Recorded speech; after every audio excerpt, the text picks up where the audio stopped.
What's up and welcome back. I'm John Stark from MacTheMovieGuy.com, your favorite blind film critic, and today I'm going to review Marshmallow. So it's a 2025 horror movie. Click like, share, subscribe, hit that notification bell. Join me on my journey of making some s'mores here on my channel. That's what I do here. I make s'mores. Uh, No, other critics say that they go into things blind. I actually end up going into things blind. I usually do it for movies that have audio description, but I also do it for movies that don't have audio description to explain why maybe they would not be great choices for people in my community. And with Marshmallow getting a little bit of traction, I've heard some stuff about it, seen some people who have liked it. Has a pretty good Rotten Tomatoes score right now. Sorry about that.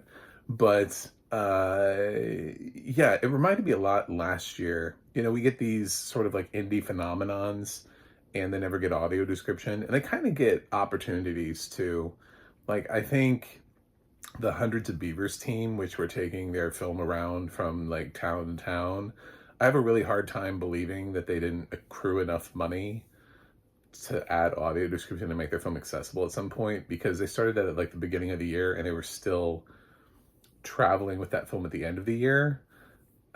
It just, audio description is not that expensive. It's just not that expensive. And you could have made your Hundreds of Beavers campaign accessible along the way. Another film last year that a lot of people were kind of talking about was Last Stop in Yuma County, which also never had audio description. Thing ended up on Paramount Plus with no audio description. Like, nobody made audio. Like, we have so many opportunities to close the gaps in these movies. So Marshmallow, audio description, think about it. Actually, the production value here seems pretty high. I was wondering, like, is this going to be hokey? It didn't sound hokey. I mean, it sounded like we were making like a full, like these were fully competent filmmakers here with a budget. So I'm kind of surprised not more people have been talking about Marshmallow, or it didn't get a wider release, especially considering so far everybody seems to like it. And honestly, I think this is a film that I would have gone fresh on and I would go like it on, but it's just really hard to follow without audio description, as most horror movies are. So the film starts off with, honestly, I don't know. And by the way, I don't know if I'm going to spoil anything, because most of this is me talking about what I did and didn't understand about the movie and what my interpretation of the film was. So, go.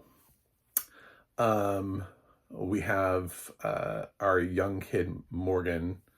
There's a scene at the beginning where he talks about how he's going to camp, and he's like, his grandfather is there, and they're like, oh yeah, I remember camp back in the day. I think his grandfather dies, and it's like this traumatic moment, and then we kind of cut to like the first day of camp. It's kind of a weird scene. I don't know if I interpreted that correctly, but that's what I got out of it. And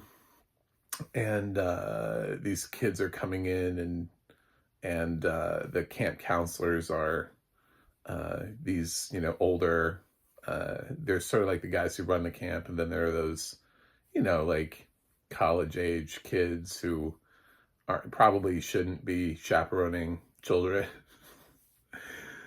Everything was played really well. Like, the child actors here are great. I thought the teen actors here were effective for the type of camp counselors that they're performing. They're not like oversexed or anything like that, like in Friday the 13th, you know, where they're just trying to like hump each other and be like, well, I don't know where the kids are, let's go have sex. No, it's not like that either. But they do kind of rib the kids, and they come up with names for them. Like the one kid, Dirk, I can't remember, Derp or something like that. I can't remember what his nickname was. And yeah, the kids kind of make this little like friend group. It's not just all boys. It's not an all boys club, but they there's a swim test, but I think it's Morgan that doesn't like swimming. There's Morgan, there's Cece, there's Dirk, there's a couple other characters. One of them is like, well, I can't swim. I don't like water. And eventually we get to a point where they're telling the story, and they're telling this like really dark ghost story about this weird doctor that used to have a cabin and basically did like human centipede-ish type things with bodies and combining them and creating these weird like monster things out of like sewing bodies together inside. So to give, and like, and he used to, and some say he still wanders the woods. So I think the main kid starts to think that he's seeing him going around this doctor looking for his monsters. So at first I noticed that he had a little bit of a hard time finding any of his friends to also recognize, but then when he does, the movie kind of shifts into gear because suddenly somebody else like validates the fact that he's not losing his mind. Because I kind of thought that's where the movie could be going, is like, you know, if you tell a kid a ghost story enough, he starts seeing it. And especially a kid who had watched somebody die like that, might be in sort of a different state to be able to accept something like that. So it's not where the film goes. So the kids are running from something, and not all of them make it. And I could spoil the movie for you, but honestly, I think the ending's pretty cool. And it's one of the reasons why I'm like, I think I'd like this movie.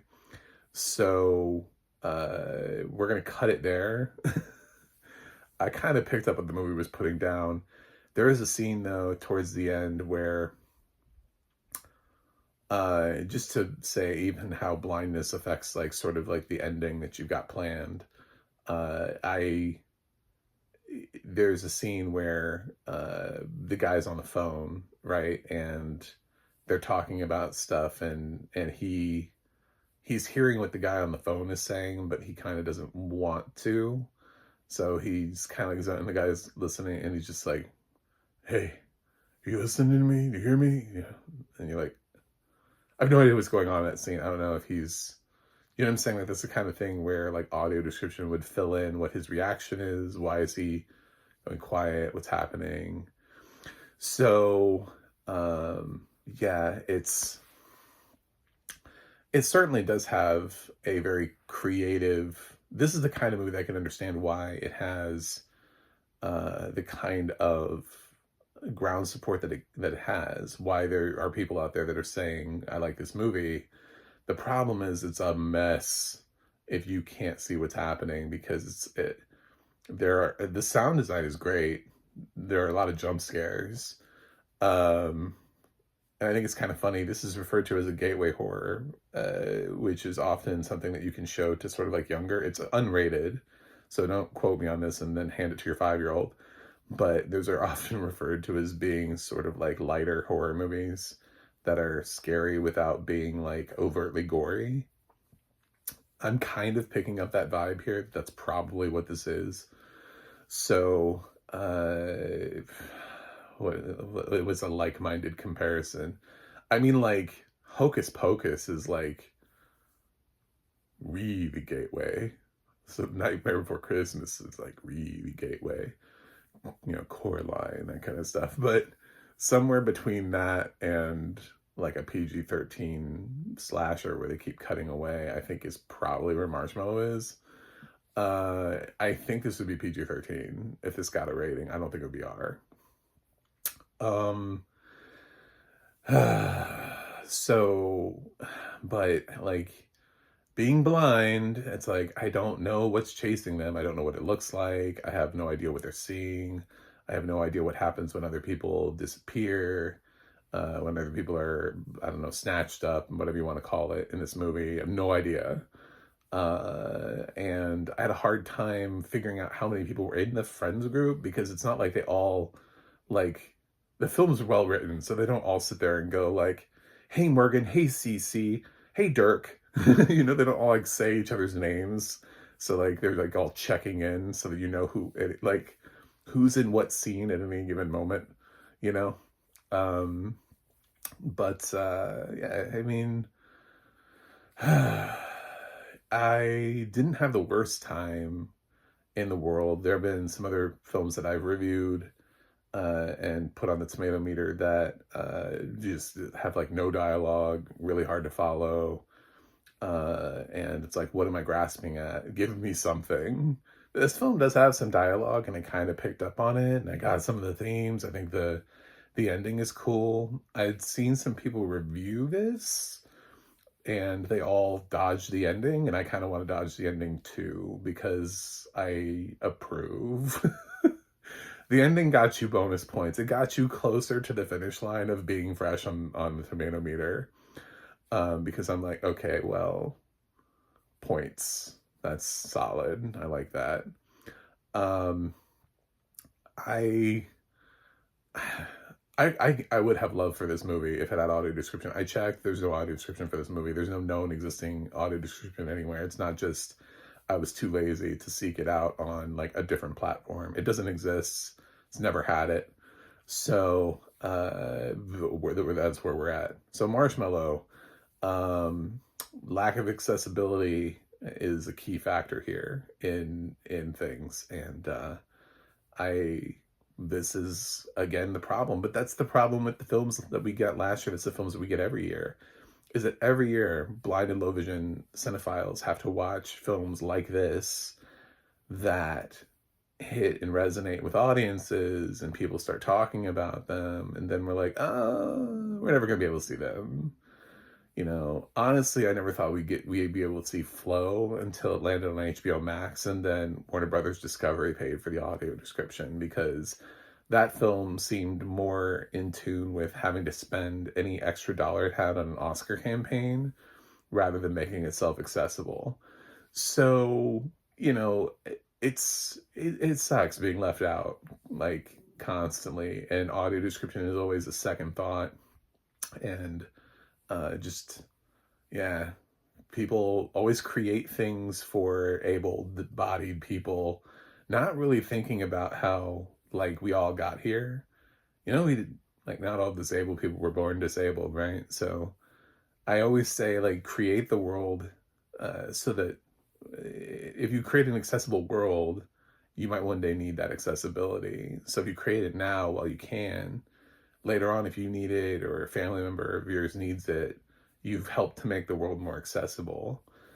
But like for a filmmaker of Marshmallow, if they make this film, right, and their kid is born blind, suddenly their kid can't watch their movie. So what they do?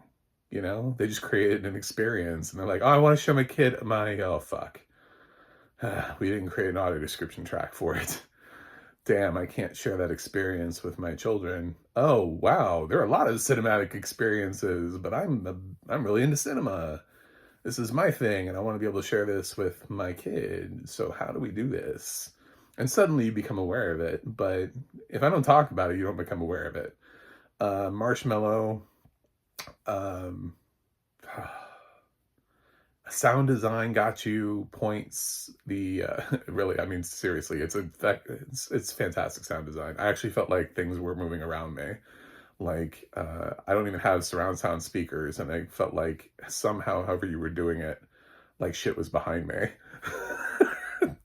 I was over. So I enjoyed the sound design, and yeah, the ending. So, but I'm gonna give Marshmallow a 4.9. It's rotten. I'm sorry, but I need accessibility, so I'm not sorry. Yeah. Anyway, thanks for watching. Thanks for subscribing, and I'll see you guys on the other side.